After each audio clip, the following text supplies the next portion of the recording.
mercury, and lo and behold, what they found was about half of the 20 samples that were collected of the high fructose corn syrup had detectable mercury at varying levels. And then the second study was one that my own group did that tried to extend on this problem and finding and go out to supermarkets and actually look for common brand name food and beverage products and test them for total mercury as well. And we found that about 1 in 3 of the 55 products that we sampled had detectable mercury in them. How does it happen? How does the mercury contaminate the corn syrup? Well, how it happens is like this. These huge chlorine plants, many of them continue to use a really outdated technology that's based on mercury cells. It's not the only technology they could use. It's only one of 3, but many still use it, despite the fact that we've known for a long time that they are big polluters of mercury into the environment. What was kind of an open secret in the industry, though, was that the food-grade chemicals that came out of these plants could also be contaminated with mercury. And so what these new studies shed the light on is the possibility that we're getting significant exposure to mercury through these contaminated food chemicals. What is the FDA doing about this? Well, unfortunately, you know, like the previous speakers said, the FDA's problems kind of speak for themselves. Their response this week was basically, we're dealing with salmonella. We don't have time to worry about high fructose corn syrup. I think it reflects a bigger problem, though, in that not only is the FDA kind of asleep at the switch, but they've probably been underinvested. In other words, society has just decided that public health investments to protect the food supply or to look for salmonella are not a good investment, and so we're suffering the consequences now, I think, from that lack of oversight and investment. And the use of high fructose corn syrup, I mean, a lot of people might say, what are you talking about? Sugar, right? Well, high fructose corn syrup is a sweetener, just like sugar or honey or molasses are sweeteners. And what's different is that high fructose corn syrup's really only been widely used in the U.S. food industry since maybe the mid-70s, and only used in soda pop since the early 80s. But it's rapidly become the major sweetener, to the point where now 1 in 10 calories that the average American eats comes from high fructose corn syrup. And that's the USDA's own figures. And the politics of corn and how it's come to replace sugar? Well, I think it's politics and economics. As everyone knows, or should know by now, as a country, we produce a heck of a lot of corn. And that in and of itself isn't a bad thing, but some of our policies have made corn extremely inexpensive for people to make all sorts of things out of it, including sweeteners, but as well fuels and other things. So high fructose corn syrup as a sweetener has been a pretty cheap staple for the food industry, and they've been very imaginative in finding lots of different food products to put it in. You know, everything from fast foods, where it's pretty ubiquitous, to salad dressings, to barbecue sauce, as well as soda pop, of course. Has the embargo against Cuba helped with keeping the corn syrup prices low and sugar prices high? I assume that the high fructose corn syrup lobby has been a great supporter of the embargo.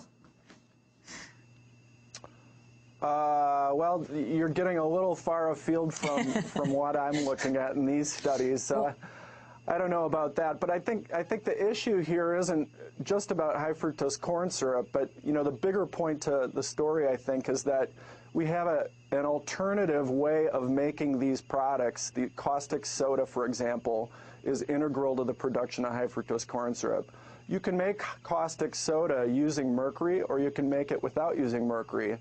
Unfortunately, we still have plants in the U.S. and even more abroad that continue to use this outdated mercury technology that can contaminate the caustic soda with mercury. And that's what, in turn, we think may be contaminating the high fructose corn syrup. So then Senator Obama actually was a co-sponsor of Senate legislation in 2007 that would have phased out the use of mercury in making caustic soda in these plants, but the legislation never passed. The Corn Refiners Association has rejected the mercury study. Audrey Erickson of the Corn Refiners Association said in a statement, quote, "This study appears to be based on outdated information of dubious significance. Our industry has used mercury-free versions of the two reagents mentioned in the study, hydrochloric acid and caustic soda, for several years. It's important Americans are provided accurate science-based information. They should know that high fructose corn syrup is safe. In 1983, the U.S. Food and Drug Administration formally listed high fructose corn syrup as safe for use in food and reaffirmed that decision in 1996. Yeah, well, I think there's two important points from that statement. The first is the data that came out this week is the only public data available. So neither the FDA nor the Corn Refiners Association has come forward with any data. The scientific study collected high fructose corn syrup samples in 2005 and tested them. So that's the only data we have to go on. Our report dealt with supermarket foods that were collected this fall in the Twin Cities. So that's pretty up to date, I think. Let me play for you the Corn Refiners Association ad. They launched a marketing campaign to defend high fructose corn syrup. The lobbying group ran several television ads promoting the sweetener to be a natural product just like regular sugar. Once again, you're demonstrating your inferior intellect. That's real as high fructose corn syrup in it. So even a doofus like you must have heard what they say about it. What? Well, dude, I mean, that it's made from corn, and it's nutritionally the same as sugar, and it's just fine in moderation? Whatever, dude. Did Mom and Dad teach you any manners? Get the facts. You're in for a sweet surprise. Your response, Dr. David Wallinga. Well, you know, I don't think our research says something either way about the healthfulness of high fructose corn syrup per se. I think what it points to is that there's different ways to make it. And we think we ought to be making high fructose corn syrup without chemicals that can be mercury contaminated. And we have the technology to do that.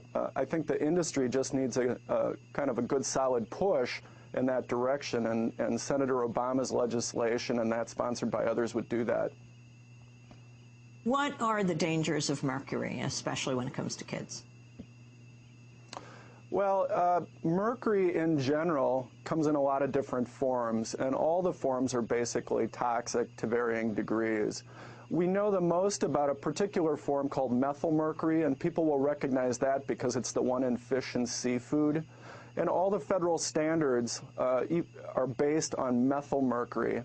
We don't really know what kind of mercury is in high fructose corn syrup. I would hope that if FDA does further testing, and I hope they do, that's one of the questions they would answer is what's the mixture of mercury in the high fructose corn syrup that we're finding. But even beyond that, you know, because you could spend years having debates over that, I think is this point that there are different ways to make high fructose corn syrup. We could easily transition the industry to only making high fructose corn syrup and other food products using chemicals that aren't mercury contaminated because of these plants that use this outdated technology. And finally, that's where I think we need to go. Finally, back on the issue of the peanuts, I want to ask Patty Levera. She agrees with senior congressional and state officials like Congressmember Rose DeLauro of Connecticut, calling for a federal probe of possible criminal violations at the Georgia peanut processing plant.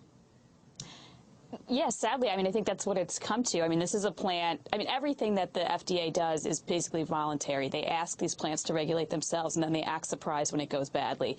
But this plant did some testing, saw a problem, and just did more testing until it came up okay. And that should be investigated, and they should have some penalty for that. Patty Levera, Food and Water Watch, and David Wallinga of Institute for Agriculture and Trade Policy, thanks so much for joining us. And that does it for our broadcast. Action produced by Mike Berkshire, for producer Armata, Angela Comet, Steve Martinez. We have a web store manager job opening. Apply at job@democracynow.org. Check our website. I'm Amy Goodman. Thanks for joining us.